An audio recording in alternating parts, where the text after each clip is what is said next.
Halo, Assalamualaikum anak-anak kelas 5 yang hebat-hebat. Jumpa kembali bersama Bu Maya. Bagaimana kabarnya hari ini? Semoga kalian tetap semangat dan bahagia.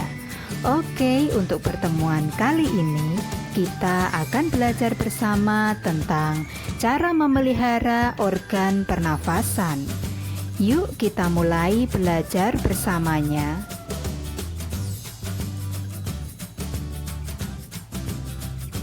Sebelum belajar bersamanya kita mulai, coba amati gambar berikut ini. Itu adalah foto suasana di Kalimantan. Saat itu sedang terjadi kebakaran hutan, sehingga daerah di Kalimantan banyak sekali terdapat kabut asap.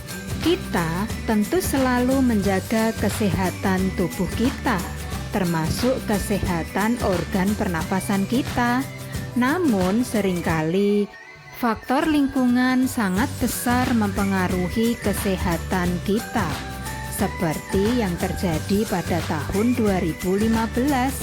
Saat itu bencana kabut asap sedang melanda sebagian wilayah Indonesia, terutama di Sumatera dan Kalimantan.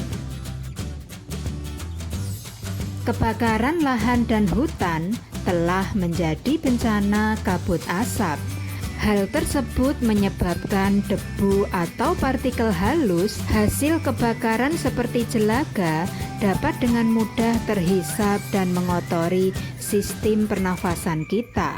Selain itu juga mengandung zat-zat berbahaya seperti ozon, sulfur dioksida, karbon monoksida, dan nitrogen oksida. Kabut asap ini dapat mengganggu kesehatan semua orang, baik orang yang kondisinya sehat maupun yang sakit, bahkan bisa mengancam jiwa. Nah, berikut beberapa bahaya kabut asap bagi kehidupan kita. Yang pertama yaitu dapat menyebabkan iritasi pada mata, hidung, dan tenggorokan. Nah, berikut contoh iritasi pada mata. Yang kedua, dapat menyebabkan alergi, radang, dan infeksi. Nah, berikut contoh radang tenggorokan.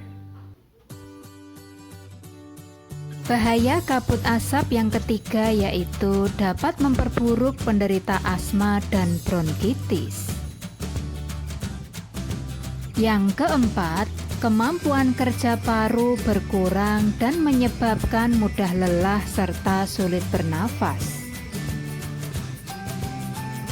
Yang kelima, orang lanjut usia dan anak-anak yang daya tahan tubuhnya rendah lebih mudah mengalami gangguan kesehatan.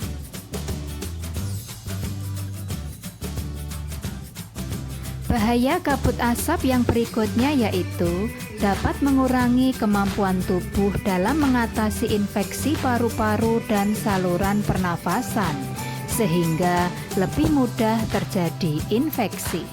Yang ketujuh, dapat memperburuk penyakit pernafasan yang sudah ada. Dan yang kedelapan, menyebabkan polusi pada air bersih, tanaman sayur, buah-buahan, dan makanan yang tidak tertutup. Kemudian yang kesembilan, menyebabkan infeksi saluran pernafasan akut atau yang sering kita sebut dengan ISPA. Nah, lalu bagaimana ya agar kita terlindungi dari kabut asap? Yang pertama yaitu hindari atau kurangi aktivitas di luar rumah, terutama bagi yang menderita penyakit jantung dan gangguan pernafasan.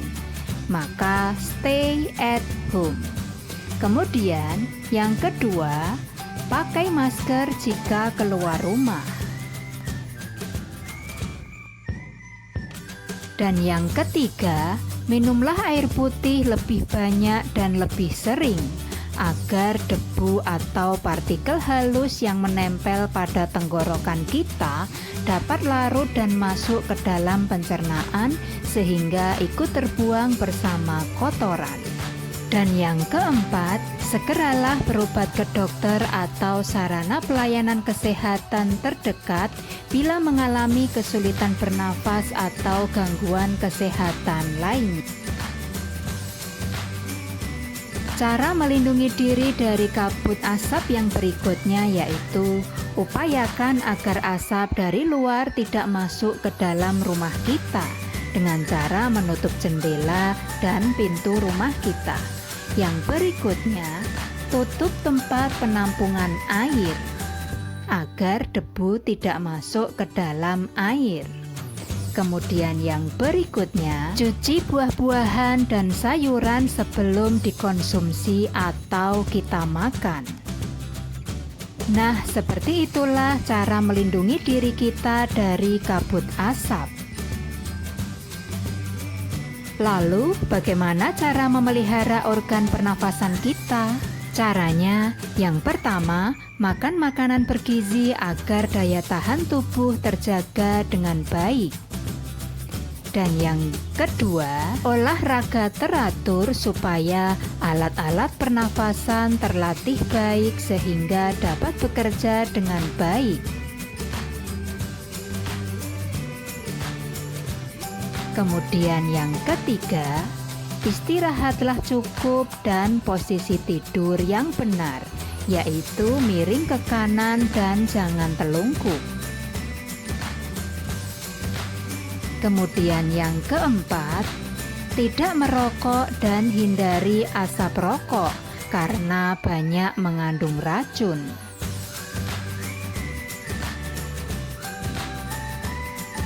Kemudian, cara memelihara organ pernafasan yang selanjutnya yaitu gunakan masker saat berada di lingkungan yang kotor.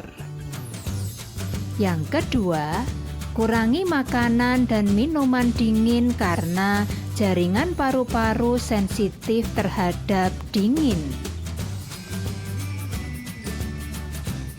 Dan yang ketiga, hindari makanan dan minuman yang banyak mengandung gula atau bahan kimia karena dapat merangsang lendir pada paru-paru sehingga jumlah udara yang tersimpan dalam paru-paru jadi lebih sedikit.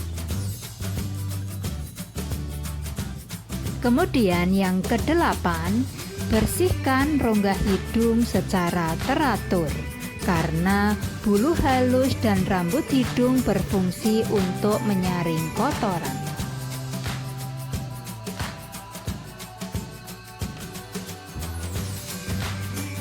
Cara memelihara organ pernafasan yang berikutnya yaitu periksa kesehatan pernafasan secara teratur ke dokter.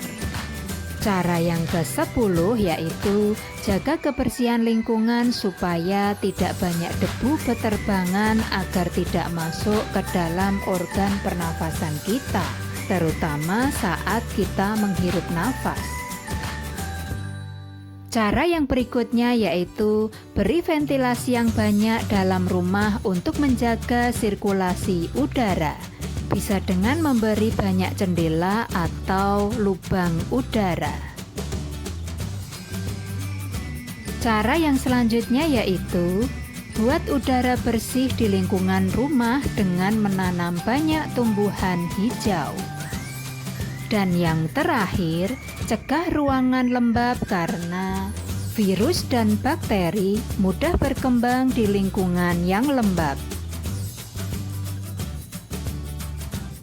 Nah, demikianlah beberapa cara menjaga atau memelihara kesehatan organ pernafasan kita.